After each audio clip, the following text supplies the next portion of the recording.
Senhor Jesus, amém.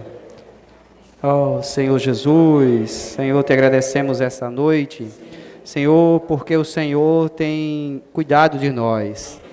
Senhor Jesus, oh, por meio da sua palavra, o Senhor tem nos direcionado, Senhor, conduzido no Senhor ao seu aprisco, onde tem nos alimentado, Senhor, oh, com pastos verdejantes. Senhor, que é a sua palavra profética, palavra que é sempre nova. Senhor Jesus, ó Senhor, chega de comer comida enlatada. Senhor, feno ensacado. Senhor, nós queremos comida fresca. Senhor Jesus, Senhor, é essa comida, Senhor, que vai nos fazer ser preenchidos de Ti. Dá-nos força, Senhor, para continuar, Senhor, até a sua volta. Senhor, é ela também, Senhor, que vai nos dar força para apressar a sua volta. Senhor Jesus, seja com essa palavra dessa noite, seja com a reunião, Senhor, seja com aqueles que estão ouvindo. Senhor, guarda toda essa esfera. Senhor Jesus, amém. Senhor Jesus.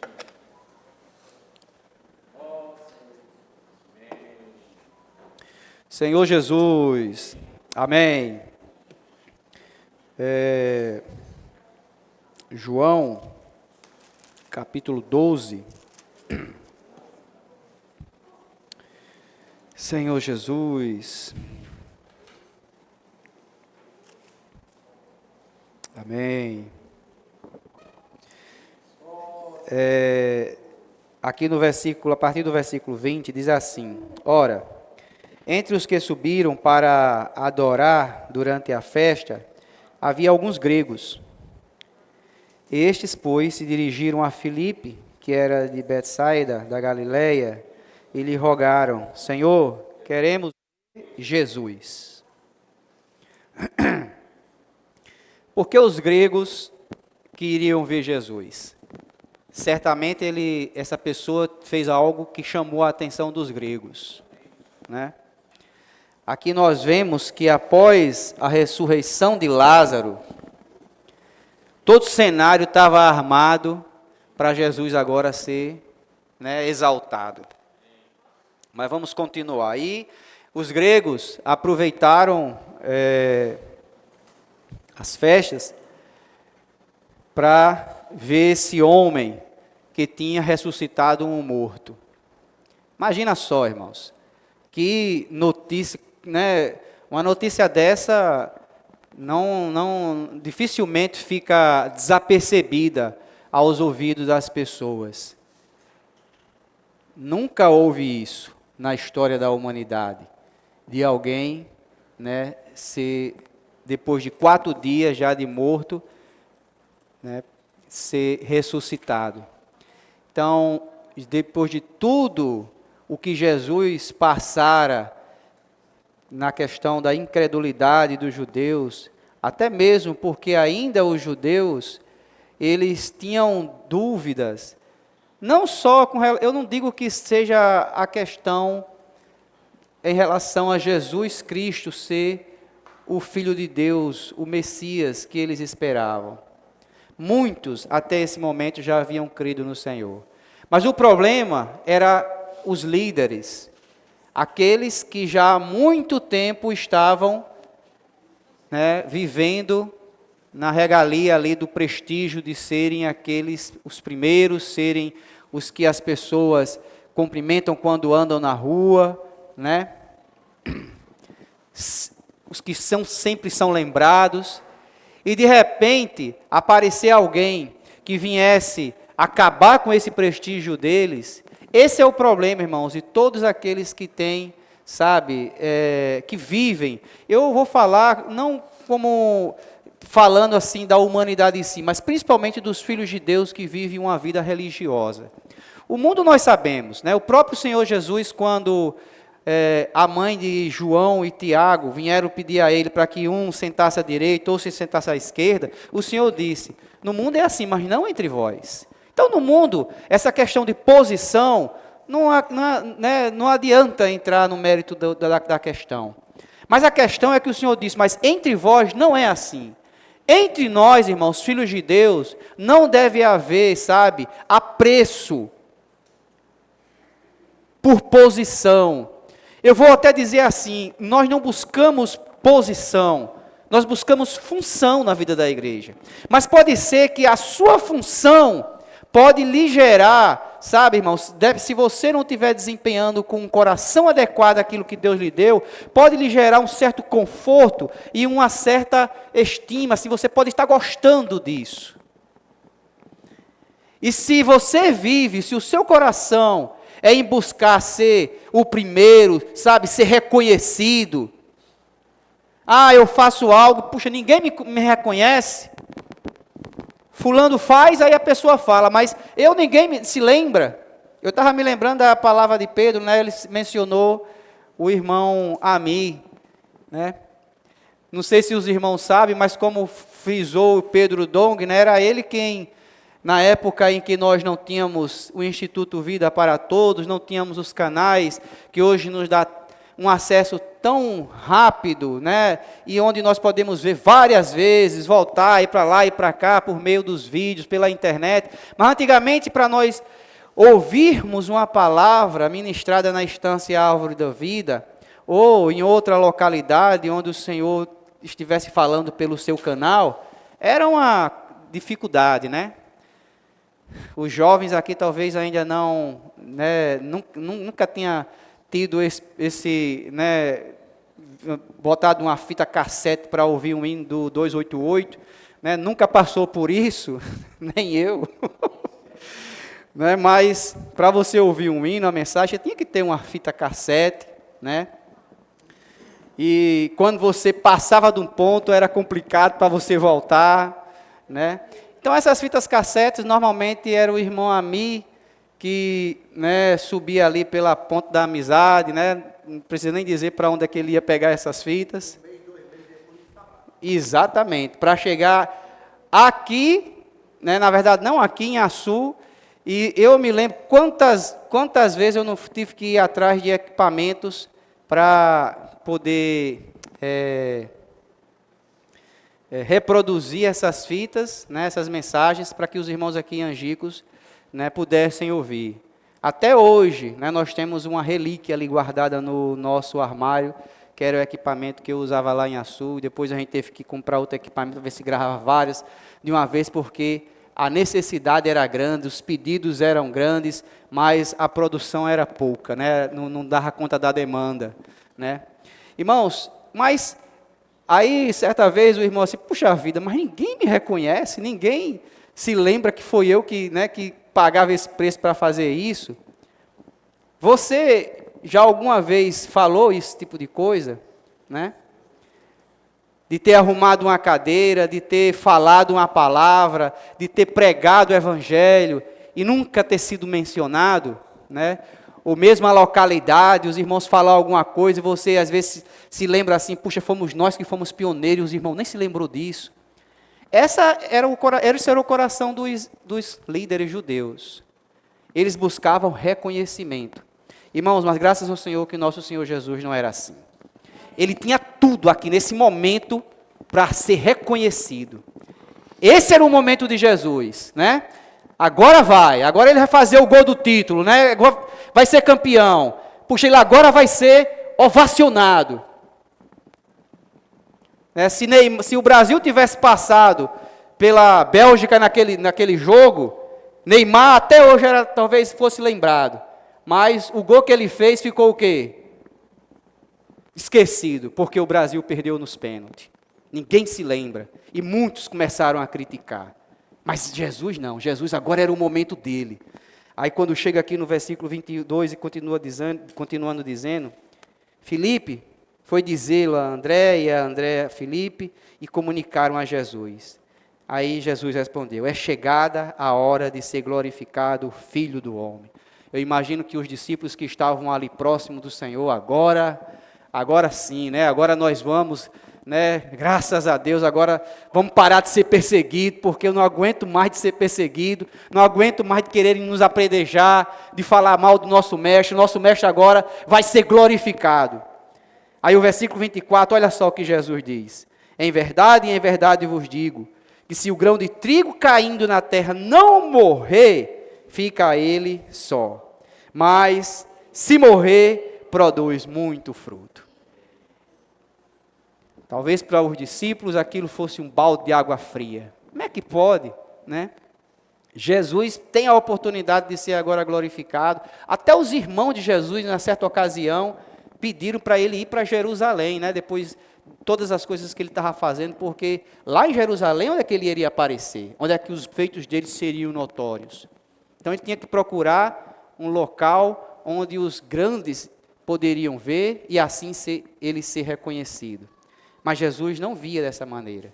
Irmãos, graças ao Senhor, porque o nosso Senhor Jesus, ele não caiu na tentação de buscar a glória para si, de buscar a fama e a popularidade, quando as multidões que estavam, né, ali clamando, para que, né, quando eles entraram ali, triunfante, ali em Jerusalém, ele não caiu na tentação de aceitar aquela situação. Mas ele, no versículo 25, diz: quem ama a sua vida, perde-a. Mas aquele que odeia a sua vida neste mundo, preservá-la para a vida eterna. No momento em que você estiver nessa condição, sabe, irmãos, que você estiver fazendo alguma coisa, precisamos aprender com Jesus. É hora de morrer, de negar a vida da alma. Quem ama a vida da alma, vai perder a salvação dela. A nossa vida da alma, assim como esses judeus religiosos, que gostam de posição, que gostam de aparecer, que gostam de ser reconhecido, nossa vida da alma também gosta dessas coisas. Gosta de dar uma boa palavra. Às vezes, sabe, até para compartilhar, nós, quando vamos falar alguma coisa, né, graças ao Senhor que o Senhor já tem trabalhado bastante em nós nesse aspecto. Mas antes, isso de certa maneira, às vezes era um fato. Eu me lembro às vezes de irmãos virem aqui compartilhar, aí tinha irmão que estava com sentimento de compartilhar, mas o irmão que veio aqui na frente já compartilhou o que ele ia compartilhar. Então, mas já falou o que eu ia falar. Alguns ainda diziam, e muitos talvez nem ousava dizer isso. Puxa, já falou o que eu ia falar, o que é que eu vou falar mais? Né? Já não vai ser mais uma... amém, que os irmãos já falaram. Assim é a nossa vida da alma. Mas graças ao Senhor, irmãos, que o Senhor tem nos dado um grupo de pessoas na vida da igreja que fez, principalmente os toras que pensavam dessa maneira, quebrar-se. São os adolescentes, as crianças e os adolescentes. O Senhor diz que devemos ser como criança, ser simples. Irmão, seja simples, irmão. Seja simples. Qual é o segredo da simplicidade dos adolescentes? Sabe qual é o segredo da simplicidade dos adolescentes, irmãos? É a obediência. Você quer ser simples? Seja obediente. Seja submisso ao falar do Senhor. Aquilo que o Senhor tem falado pela boca do seu enviado, sabe, tem sido acolhida no coração desses jovens, desses adolescentes, dessas crianças, com obediência. É por isso que nós temos visto a simplicidade no meio deles. Não tem vergonha de fazer grito de guerra. Se vai acertar, se vai errar, tá certo? Se está batendo o ritmo na batida certa, se não está. Se na hora de pedir para orar, alguém vai, né, criticar, vai recusar ou vai falar mal. Se na hora de fazer a comportagem, sabe, ou de passar um livro, alguém vai falar alguma coisa. Eles têm sido obedientes. E por serem obedientes, irmãos, a simplicidade acompanha. Por isso que o Senhor, quando as crianças foi ali para ter com Jesus, os discípulos se embaraçando, não deixando as crianças, o Senhor, deixai vir a mim. E ainda disse assim, se não vos converterdes como uma criança, de modo nenhum vai entrar no reino dos céus. Então, esse é o caminho que o Senhor está nos querendo levar a trilhar, a ser obedientes, sabe, e simples, para cumprir a vontade de Deus. Irmão, se você não for obediente e simples à palavra profética, aquilo que o Senhor tem falado pelo seu enviado, irmãos, eu lamento dizer, dificilmente nós vamos conseguir entrar no reino dos céus, porque ainda vamos estar como esses fariseus religiosos, Senhor Jesus. Então, aqui, o fato do Senhor nessa passagem ter mencionado os gregos, mostra que o Senhor, Ele não só iria morrer pelos judeus, mas a morte do Senhor, sabe, geraria muitos grãos, não só entre os judeus, mas também entre os gregos, ou seja, entre os gentios, entre nós. Quem somos nós? Nós somos o resultado, irmãos, da glorificação do Senhor Jesus. Ele disse que se o grão de trigo não morrer, fica ele só. Isso ele falou logo após ter falado que estava na hora de ser glorificado o Filho de Deus. Então, a glorificação do Senhor Jesus foi o quê? A sua morte, né? Por exemplo, quem é agricultor sabe que quando você planta lá aqueles 2, 3 grãozinhos ali de milho ali no chão, para que ela possa germinar, o grão precisa morrer, para dentro dela germinar, né? E quando germina e quando cresce, ali dá várias espigas com vários grãos. Ou seja, de um único grão gerou-se vários grãos. De uma única morte, irmãos, muitos foram gerados, muitos receberam vida. Que pela morte de um só, irmãos, quem é esse um só? Jesus Cristo, sabe? E também o contrário mostra que pela desobediência de um só, toda a humanidade estava morta, todos nós, mas pela obediência do Senhor Jesus, que Ele foi fiel até a morte, Ele não amou a sua vida da alma, sabe? A sua alma, ela tinha ou não tinha uma vontade? Quem é que ousa dizer? Tinha ou não tinha? Ele não disse, Senhor, se possível, passa de mim esse cálice, mas contudo não seja como eu quero. Em outras palavras, não seja de acordo com a minha vontade, e sim de acordo com a sua vontade.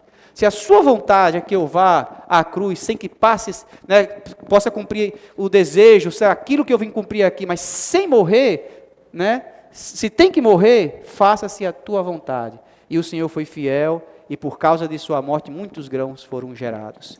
E nós estamos aqui hoje. Os muitos grãos que foram gerados pela morte do Senhor. Senhor Jesus. Então, quando nós chegamos, irmãos, nesse trecho, né, do livro de João, aqui, capítulo 12, eu vou já pular aqui para o versículo 37. Nós vemos que o Senhor, né, Ele está nos conduzindo, né, a não ser desobediente. Precisamos entender que, eu acho que se eu não estou enganado aqui, me corrijam os irmãos, tá certo? Mas a partir do final do capítulo 9 já, entrando no não sei se é o capítulo 10 ou o capítulo 11, o Senhor dá aqui uma virada, né, no livro de João. Porque eu acho que até o capítulo 9 de João, a gente vê ali o Senhor falando para os fariseus, questionando, sabe? A palavra do Senhor era como quando você joga uma bola na parede, ia e voltava, sabe? Ricocheteava. Os judeus não acolhiam. Mas o Senhor aqui, a partir do capítulo 10, ele se volta para quem? Para os seus, para as suas ovelhas. Então aqui o Senhor está falando para quem? Está falando para as ovelhas. Está falando para nós. Tá certo? Senhor Jesus, no versículo 37 diz, embora tivesse feito tantos sinais na sua presença, não creram nele. Ele está falando dos judeus, mas aqui está falando também das suas ovelhas. Não é só dos judeus, mas para nós. Senhor Jesus. Irmãos, você tem visto os sinais do Senhor? O Senhor tem feito ou não tem feito muitos sinais? Por meio de quê? Da palavra profética.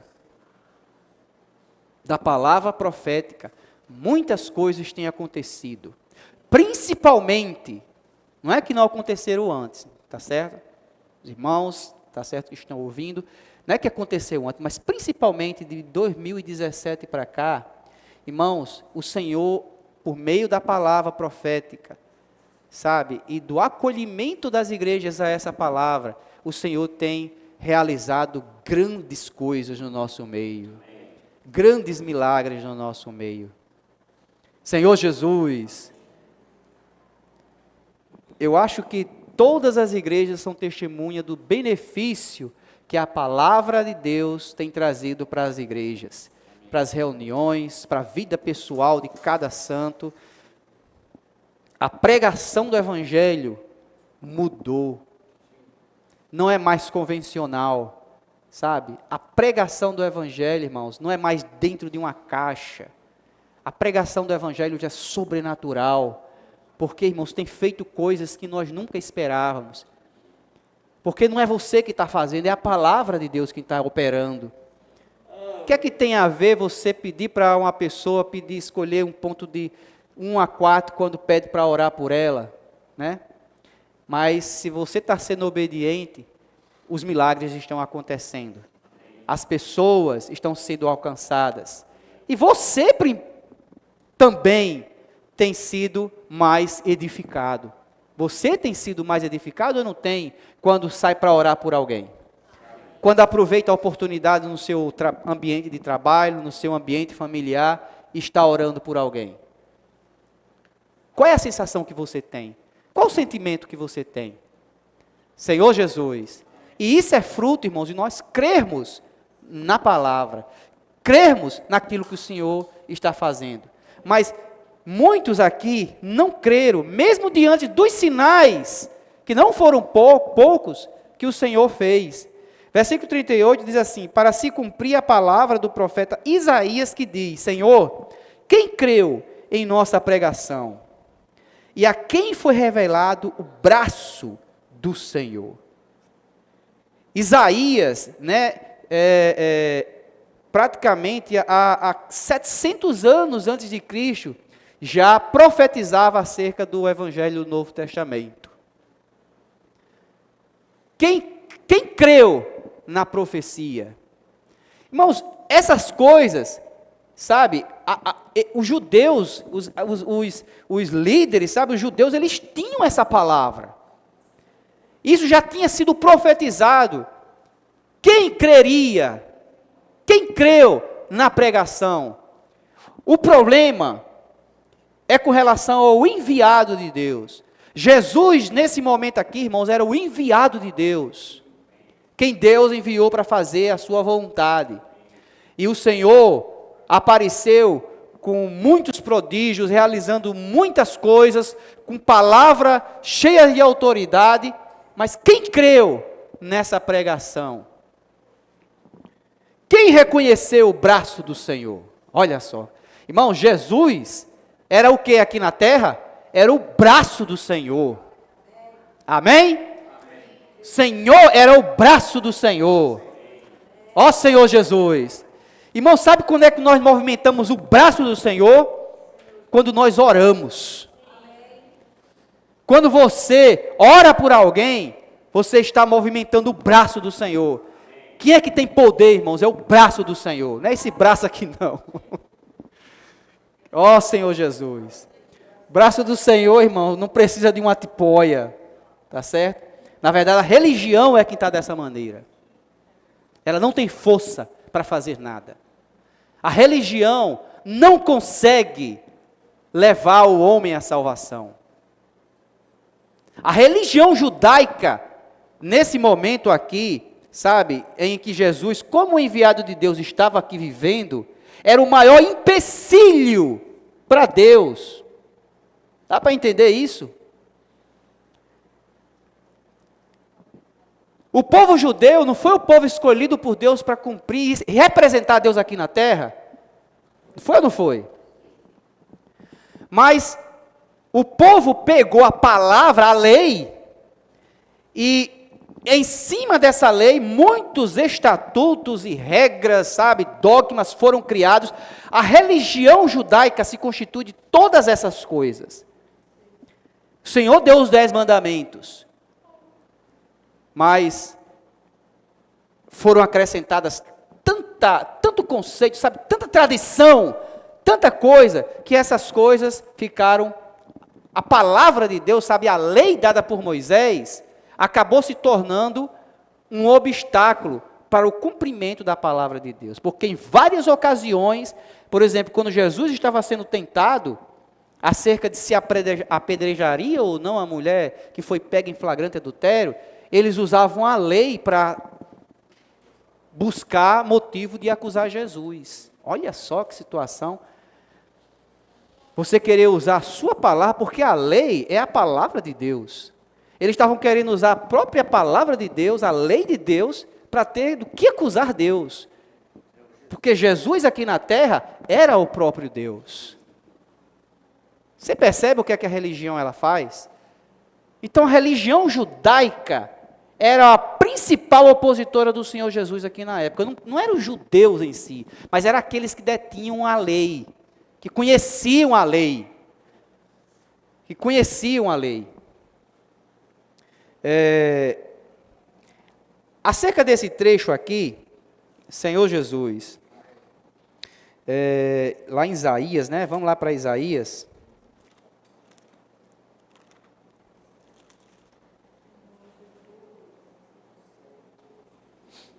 Isaías 53.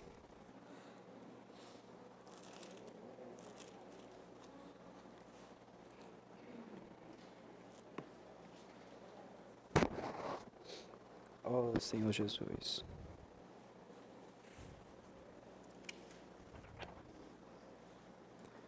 Oh, Senhor Jesus. O versículo 1, tá certo? É a referência lá de João, capítulo 12, 38, que diz: quem creu em nossa pregação e a quem foi revelado o braço do Senhor. Vamos ler só alguns versículos aqui. Vamos, Isaías 51, versículo 9. Diz como? Desperta, desperta, arma-te de força, braço do Senhor. Os irmãos aqui, né, esse Senhor aqui, quando no Velho Testamento, normalmente o João Ferreira de Almeida, ele coloca Senhor em caixa alta, todas as suas letras, aqui ele está referindo-se a Yahvé, né, que é Deus. Mas ele está falando do braço de Deus. O braço do Senhor, né? De Jeová, o braço de Deus. Desperta, como nos dias passados, como nas gerações antigas. Não és tu aquele que abateu o Egito e feriu o monstro marinho? Versículo 57 do capítulo 52, Isaías 7. Isaías, desculpe, 52, versículo 7. Amém? Que formosos são sobre os montes os pés do que anunciam as boas novas, que faz ouvir a paz, que anuncia coisas boas, que faz ouvir a salvação, que diz a Sião, o teu Deus reina. Irmãos, por que eu estou falando esse versículo? Porque, veja só, o Senhor aqui é o braço de Deus. E, como braço de Deus, o Senhor ele foi enviado para executar a vontade de Deus, né? Normalmente nós fazemos as coisas com os braços. Ele foi enviado para executar a vontade de Deus. E quem nós somos? Né? Vamos lá para Efésios. Em Efésios, oh Senhor, depois a gente volta para cá. Efésios capítulo 1,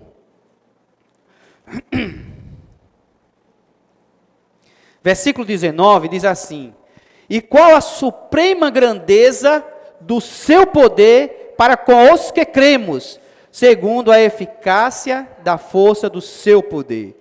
Esse poder aqui, irmãos, ele é ativo, sabe? Ele passa a operacionalizar por meio da fé, quando nós cremos no Senhor. Preste atenção, ele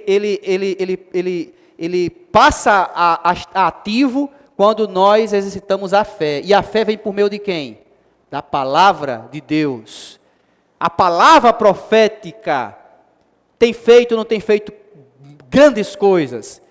Por que tem feito grandes coisas? Porque alguns têm acolhido essa palavra, e essa palavra, ela tem operacionalizado a vontade de Deus com grande poder.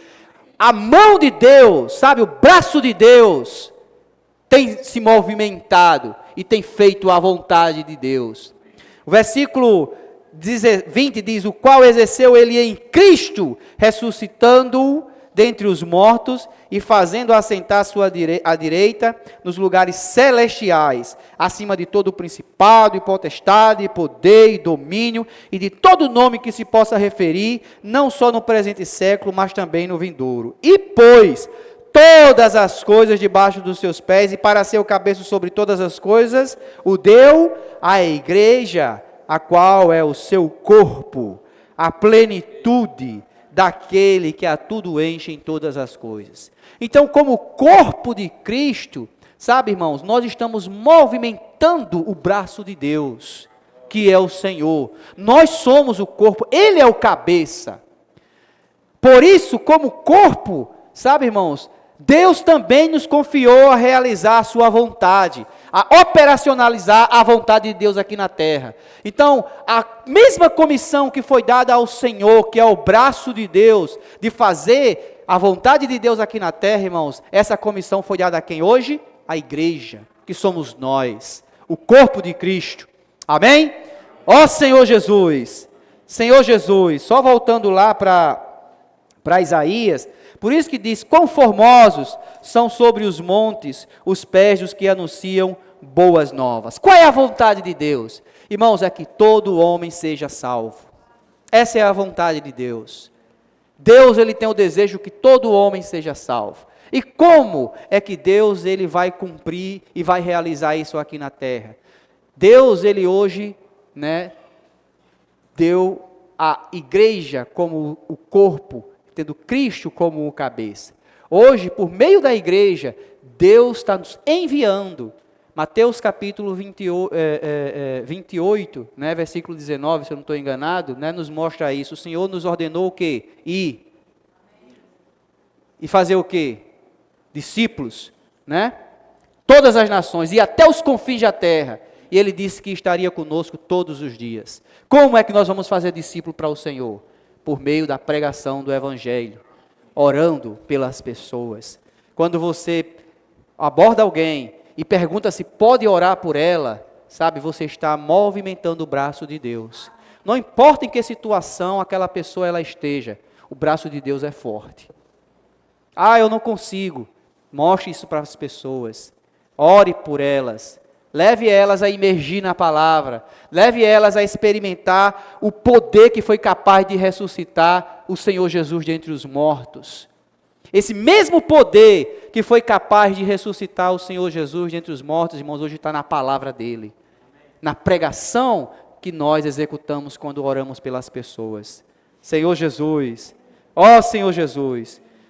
Versículo 13 do mesmo capítulo 52 diz assim: eis que o meu servo procederá com prudência, será exaltado e elevado e será muito sublime. Irmãos, nosso Senhor Jesus Cristo, como braço, Ele está executando a vontade aqui de Deus aqui na terra.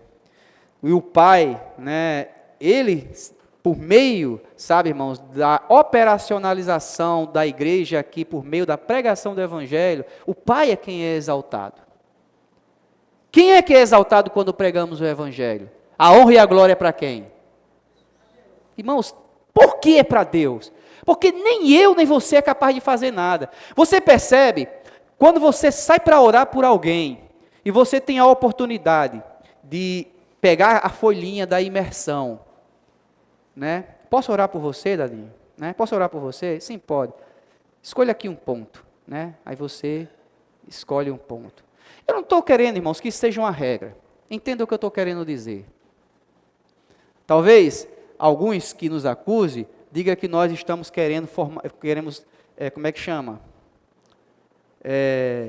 Estou encontrando aqui a palavra, criar uma regra para a pregação do Evangelho, que só pode ser dessa maneira. Não estou dizendo isso, tá certo? Espero que fique bem claro isso aí. Mas quando você opta em olhar assim para a pessoa. Não, esse ponto aqui da imersão tem nada a ver com essa pessoa aqui. Tem nada a ver. Diga aí sua petição, aí você busca lá no seu depósito, né, a sua oração, é casamento? Vixe, aí começa. Eu pergunto, quem é que está fazendo quem é que está sendo exaltado aí? É Deus? Não. Não é Deus. É você que está querendo aparecer. É você que está querendo. Você pode até dizer assim, não, é para Deus. Você lembra o que é que aqueles, quando chegarem diante do tribunal, que foram rejeitados por Deus, disseram para ele, mas Senhor, eu vou aqui contextualizar aqui do que eu estou falando, sabe? Mas Senhor, naquela hora, eu orei pela necessidade dele, de acordo com o que eu já tinha, o meu depósito. Aquelas palavras não eram de acordo com o que, a necessidade dela, você achava que não é. Mas não era de acordo, Senhor. O que é que o Senhor vai dizer? Não vos aprovei, não vos conheço, não aprovei isso aí que você fez. Você fez, não foi para me glorificar, foi para se exaltar. Né? Porque de acordo com sua lógica, não era necessidade. Mas quem é que conhece a necessidade do homem, irmãos? É você que conhece, João? Eu conheço a necessidade de sua, neguinho. Irmãos, Deus é quem conhece a necessidade de neguinho. E quando a palavra ela vem, pode ser que não tenha nada a ver, mas ela atinge a necessidade de neguinho. Ó Senhor Jesus. Só continuando, não vai dar tempo aqui de eu abordar Isaías 53, mas eu vou só ler, né? Aqui em Isaías 53, Senhor Jesus. Irmãos, esse versículo é maravilhoso. Sabe? Porque ele mostra a maneira como o Senhor Jesus ele viveu aqui na terra. A obra redentora que ele cumpriu. E por quem foi que ele fez todas essas coisas. E de que maneira, né, irmãos, era a postura e como o Senhor o fez. Sabe, Isaías 53 é um resumo da obra terrena de Cristo aqui na terra. Esses 3 primeiros versículos, eles descrevem que Cristo, ele tomou a humanidade em condições precárias. Veja só os primeiros 3 versículos que é que diz. A partir do versículo 2, diz assim, ó.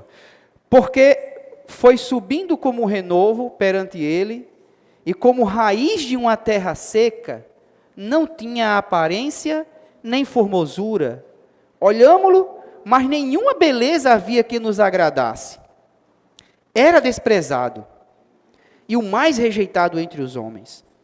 Homem de dores, e que sabe o que é padecer. E como um de quem os homens escondem o rosto, era desprezado, e dele não fizeram caso. Olha só. A condição precária em que o Senhor Jesus ele veio aqui a essa terra. Não é em nada, não chega nem perto de que os filmes mostram Jesus, do que as imagens mostram Jesus. Né?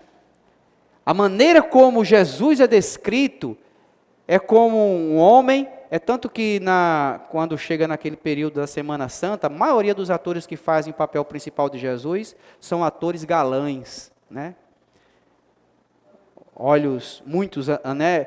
Deu uma quedinha no último tempo, mas ultimamente era Jesus escrito como um homem louro, de cabelos compridos, olhos azuis, belo. Como é que um homem desse não se destaca na multidão? Né? Eu fico imaginando se Jesus tinha essa aparência, quando ele foi traído por Judas, é tanto que ele era tão assim, parecido com os seus discípulos, né? Era tão ali, que Judas, para que os soldados viessem prender Jesus, a senha, né, era um beijo. Ele chegaria, ó, a quem eu beijar, esse é quem deve prender. Porque se chegasse assim, prende esse aí, eu acho que os soldados iam dizer, quem é Jesus aqui? Porque se esperava de que aquele que viesse como ungido de Deus, como rei de Israel, fosse alguém como Saul. Saul era um homem, quando foi escolhido rei de Israel, Saul, né? Saul era alguém, né, alto, né, bonito, Davi, embora não fosse tão alto, mas Davi é descrito como um jovem belo. Davi não era feio, era um jovem belo. E se esperava que Jesus fosse pelo menos, né, dessa maneira. Porque não se esperava que Jesus fosse alguém que a aparência dele... Você já viu, nós que moramos aqui no Nordeste, uma região que quando está sem chuva é seca, seca. Né? Quando você entra dentro do mato, vê uma raiz seca. Quando você, a partir de hoje, viu uma raiz seca, lembre, Jesus, a aparência de Jesus era do mesmo jeito. Não havia aparência física. Sabe por quê, irmãos? Porque enquanto Jesus estava aqui nessa terra, o que deveria se destacar não era a beleza física de Jesus, mas eram as suas palavras. É a palavra, irmãos. O Senhor, Ele sempre enfatizou as palavras que eu vos tenho dito, as palavras que eu vos falo. A palavra é o mais importante, não é a aparência física. Muitas vezes... o ser humano, ele julga, né, a pessoa pela aparência. E quando a pessoa não tem uma aparência, não lhe dá muito crédito. Mas Deus não vê a aparência do homem. Deus vê o quê? O coração. É dessa maneira que Deus ele vê as pessoas. Tá certo? Então, o Senhor, quando veio, Ele já veio numa condição precária. E as pessoas, quando olhavam para Ele, escondiam o rosto. Tá certo? Imagine só... enquanto eu estava lendo isso aqui, eu tentei imaginar a pessoa mais feia que eu conheço. Né? Que você tem um videozinho que de vez em quando passa, que eu esqueço, não sei se é soldado, aí o camarada tem a cara toda, aí ele fica brincando com ele, né? Rapaz, você ainda tem coragem de andar nessa moto, e por quê? Né? Porque depois de ter caído, ter acabado com sua cara, não, minha cara é normal. Aí fica só brincando com esse rapaz na internet, né? Fica só brincando com esse rapaz na internet por causa da cara dele. Olha só ali, claro que mas é dessa maneira que nós somos. Dessa maneira que nós somos. E aí, só que aqui ele menciona que as pessoas escondiam o rosto quando olhavam para Jesus. Quer dizer, o camarada era mais feio, era tão feio que as pessoas assim não miravam muito, né, para ele não. Quando a pessoa é bonita, né, a pessoa olha, fica olhando assim, chega, fica hipnotizado, né, fica admirado, rapaz, que pessoa, né, camarada bonito, né. Vez um homem, quando vê um outro homem, diz, rapaz, eu vou dizer uma coisa, mas eu tenho que admirar, esse camarada é bonito, sabe. Mas quando o camarada é feio, não vale a pena nem mencionar. Era mais ou menos assim, ele diz assim, que eles desprezavam e dele não fizeram caso. Então Jesus, ele viveu 30 anos aqui nessa terra, antes de iniciar o ministério dele terreno. E ele passou desapercebido. Ele era o próprio ungido, o Messias, o próprio Deus aqui na terra. Por 30 anos, eu pergunto, por que foi que ele passou desapercebido? Porque, esteticamente, ele não se destacava. Ele não queria aparecer. Ó Senhor Jesus. Senhor Jesus. Ó Senhor Jesus. Isaías 53, 4 a 10, a partir do 4, diz assim, certamente, aqui nós vamos passar a ver esses versículos que descrevem o motivo da crucificação e a razão de ter levado, né, o Senhor à cruz. Versículo 4 diz, certamente, Ele tomou sobre si as nossas enfermidades e as nossas dores levou sobre si. E nós o reputávamos por aflito, ferido de Deus e oprimido. Irmão, Jesus foi aflito, foi oprimido, sabe? Ele passou por todas as privações. Por quem foi que o Senhor fez isso? Olha só que o versículo, a partir do 5 diz, mas ele foi traspassado pelas nossas transgressões. Por que ele foi oprimido, sabe, afligido? Por que Deus fez isso com o Senhor Jesus?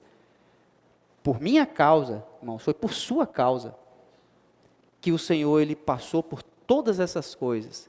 Deus o oprimiu, o afligiu, Ele foi moído, irmãos, pelas minhas transgressões. Ó Senhor, Ele foi moído pelas nossas iniquidades. O castigo que nos traz paz estava sobre Ele.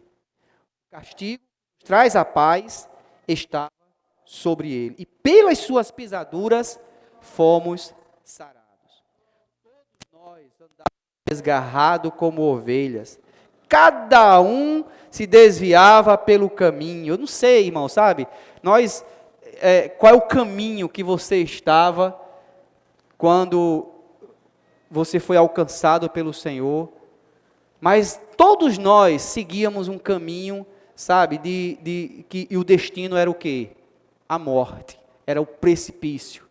Você estava caminhando. Alguns estavam no caminho das drogas, sabe? Outros estavam com um casamento arruinado, sabe?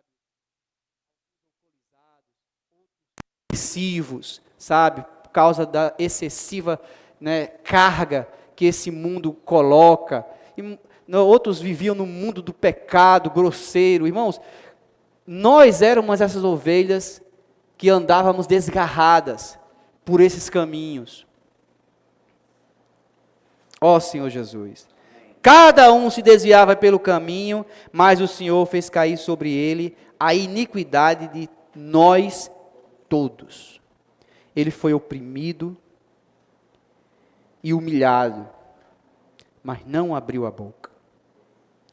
Ele poderia, sabe, irmãos, ter jogado na cara das pessoas que estavam ali na cruz, zombando de Jesus. Desce da cruz, você que salvou e não consegue se salvar. Ele poderia, eu estou fazendo isso por vocês, seus ingratos. Não era? Eu faria isso. Vocês não estão entendendo o que é que eu estou fazendo aqui, vocês ficam me zombando, seus ingratos.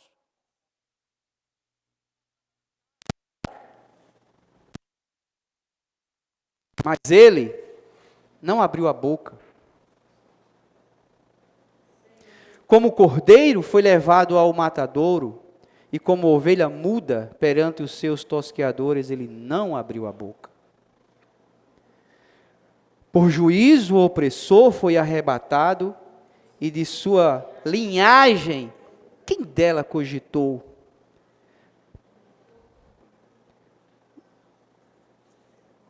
De onde Jesus veio, a única coisa que os fariseus diziam, de lá, de Nazaré, pode sair alguma coisa boa? Né? Jesus era descendente de Davi, ele era da linhagem real. Mas quem cogitou isso? Quem?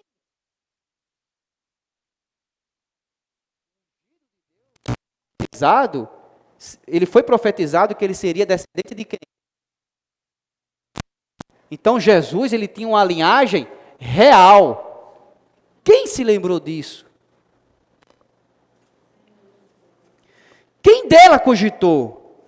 Porquanto foi cortado da terra dos viventes por causa da transgressão do meu povo, foi ele ferido. Designaram-lhe a sepultura com os perversos. Você lembra? Jesus, ele foi, crucificado entre dois ladrões. Irmão, ser crucificado já por si só era uma vergonha para um judeu, né? Normalmente os romanos, eles quando crucificavam, como é que eu posso dizer, para servir de exemplo, e eles colocavam às vezes, e isso, principalmente naquela época, às vezes você chegava em uma determinada aldeia, que assistiu essas cenas, né? Camarada enforcado, a pessoa quando chegava ali, já tinha medo. E muitos, ao longo do tempo, reis, tiranos, eles faziam essas coisas, alguns eram empalados, sabe? Pegavam varas, enfiavam neles, deixavam eles pendurados. Tudo isso para servir de exemplo. Então era uma morte horrível, não só no aspecto físico, sabe, irmãos, mas no aspecto moral. Jesus, ele foi humilhado de todas as formas, e colocaram do lado dele 2 ladrões. O que Jesus fez para estar ali? Embora ele estivesse ali entre ladrões e tivesse, né, ele seria talvez, né, sepultado numa cova pobre, numa cova, né, sem nenhum prestígio. Mas aqui diz que designaram na sepultura com os perversos, mas com o rico esteve na sua morte, posto que nunca fez injustiça, nem dolo algum se achou em sua boca. Eu não me lembro agora o nome do camarada lá, não sei se foi Nicodemos, não me lembro agora. Ele era uma pessoa rica e Jesus tinha feito uma sepultura nova, né? E foi exatamente onde Jesus ele foi colocado. José de Arimateia, muito bem, desculpe, não Nicodemos, né? José de Arimateia. Era um homem rico, que tinha acabado de fazer uma sepultura, né? E ninguém ali, embora estivesse entre ladrões, sabe? Mas entre os ricos, né? Ele foi sepultado. Designaram-lhe 10. Todavia ao Senhor agradou moê-lo, fazendo enfermar, quando der ele a sua alma como oferta pelo pecado, verá a sua posteridade e prolongará os seus dias, e a vontade do Senhor prosperará nas suas mãos.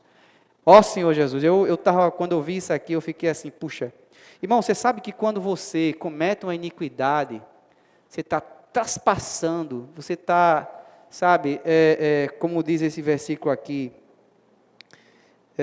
você está moendo o Senhor. Você sabe por que o Senhor ele foi traspassado, porque ele foi crucificado? Foi pelos meus pecados. Você já parou para pensar que quando você comete um pecado, você está traspassando o Senhor Jesus?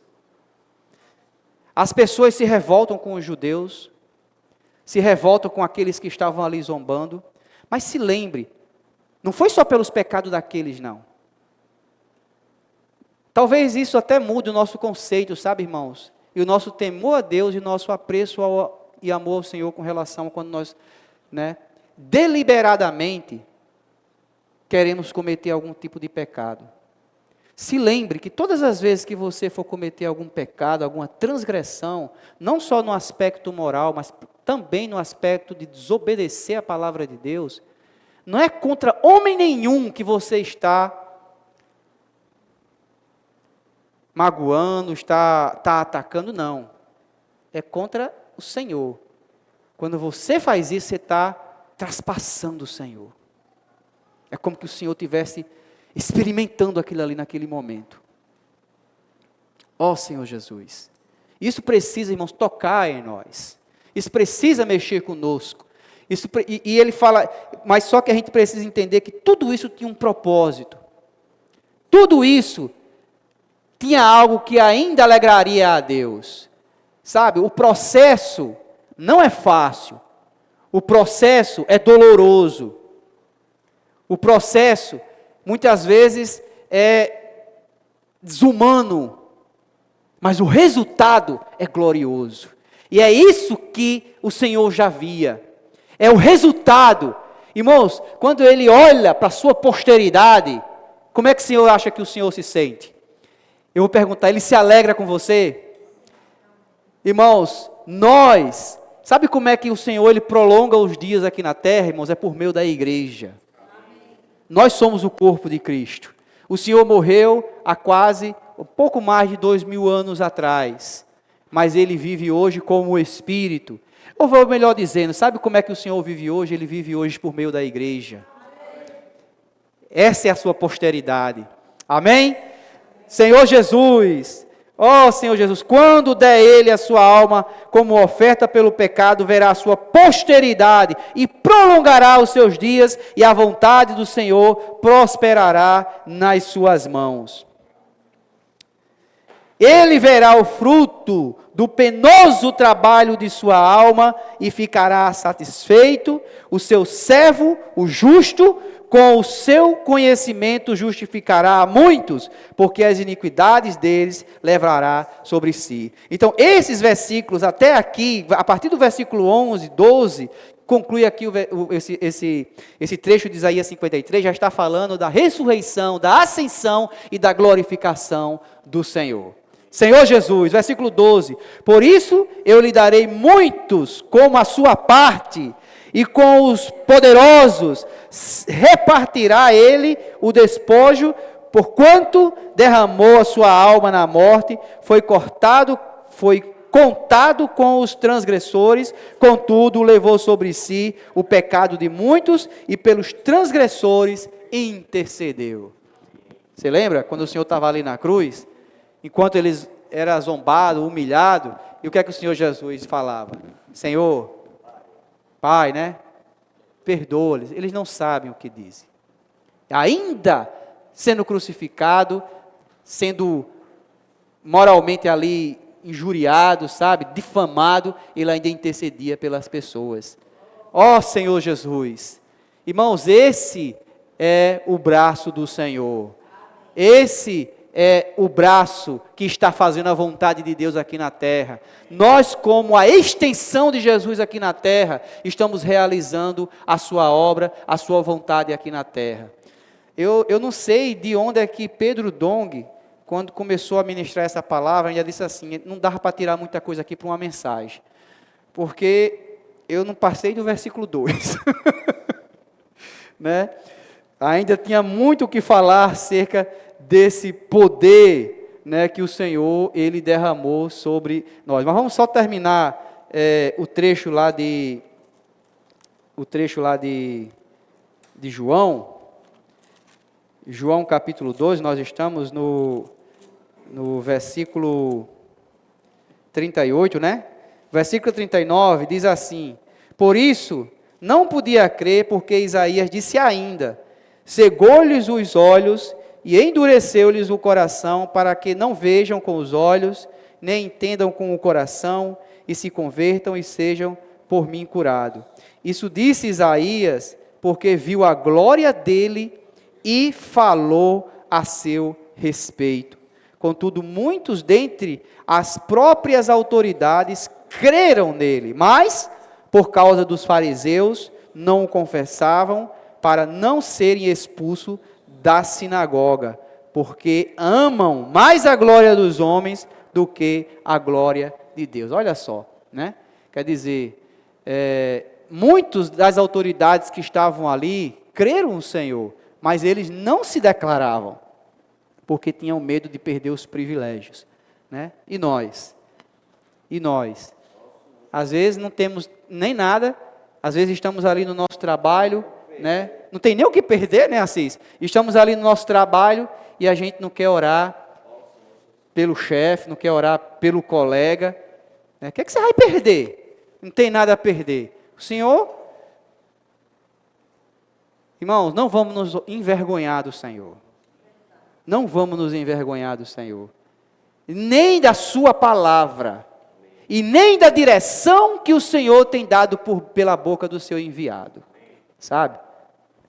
Não diga assim, eu vou lá pedir para ninguém escolher de 1 a 4, né? Você tem vergonha de fazer isso? Tem, Israel? Graças a Deus, porque é adolescente. Tem vergonha, Geraldo? Vou orar por você, de 1 a 4, né? Não esconda o rosto, se declare. Eu não sou diferente também de Geraldo, não. Às vezes eu olho assim os pontos, né? Acho que a pessoa vai pensar que danado é isso aqui, escolher de 1 a 4, né? Escolher de 1 a 4. Eu não orei ainda pelo meu médico, pasmo, né? Eu era para ter orado antes dele fazer a cirurgia, mas eu já disse a Lula, né? Já reservei um livrinho ali, né? Para chegar no consultório, criar coragem, né? Ele é tão simpático, né? Todo mundo gosta dele, né?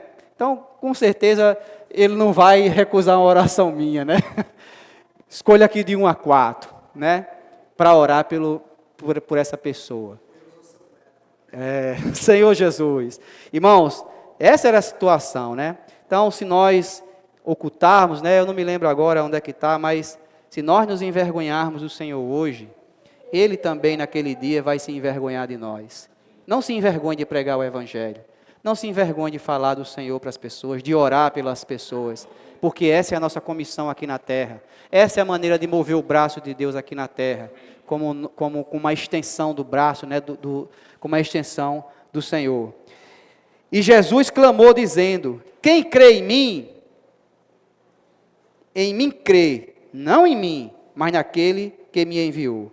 E a quem me vê a mim, vê aquele que me enviou. Eu vim como luz para o mundo, a fim de que todo aquele que crê em mim não permaneça nas trevas. Se alguém ouvir as minhas palavras e não as guardar, eu não o julgo, porque eu não vim para julgar o mundo, e sim para salvá-lo.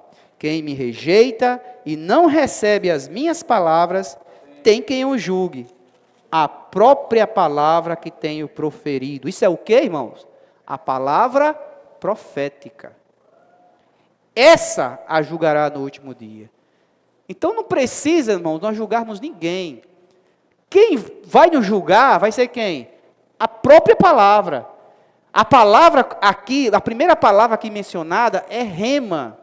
É a palavra instantânea, sabe? É a palavra atual, né? Como costumamos dizer assim. Essa palavra, ela hoje é rema, mas ela naquele dia vai ser o quê? Logos.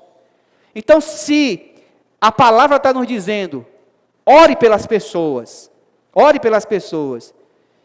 e você não ora, não se preocupe, ninguém vai lhe julgar e lhe condenar por causa disso não, porque a própria palavra, naquele dia, quem vai julgar você. É mais prudente hoje, irmãos, obedecer a palavra, rema, para que ela, quando se tornar logos, naquele dia, não venha nos condenar. Não olhe assim para Assis, mas a palavra naquele dia não dizia que era para fazer assim. Aí você diz assim, não, mas eu, na minha mente lógica, não achava muito correto fazer aquilo não. É a própria palavra que vai tratar conosco, com Assis naquele dia. Irmãos, que sejamos obedientes à palavra do Senhor, para não sermos julgados por ela. Essa palavra que o Senhor está nos dando hoje, é quem vai cumprir a vontade de Deus. Não é eu, não é você, mas é a palavra de Deus quem faz. O próprio Senhor falou que não é Ele quem faz as coisas.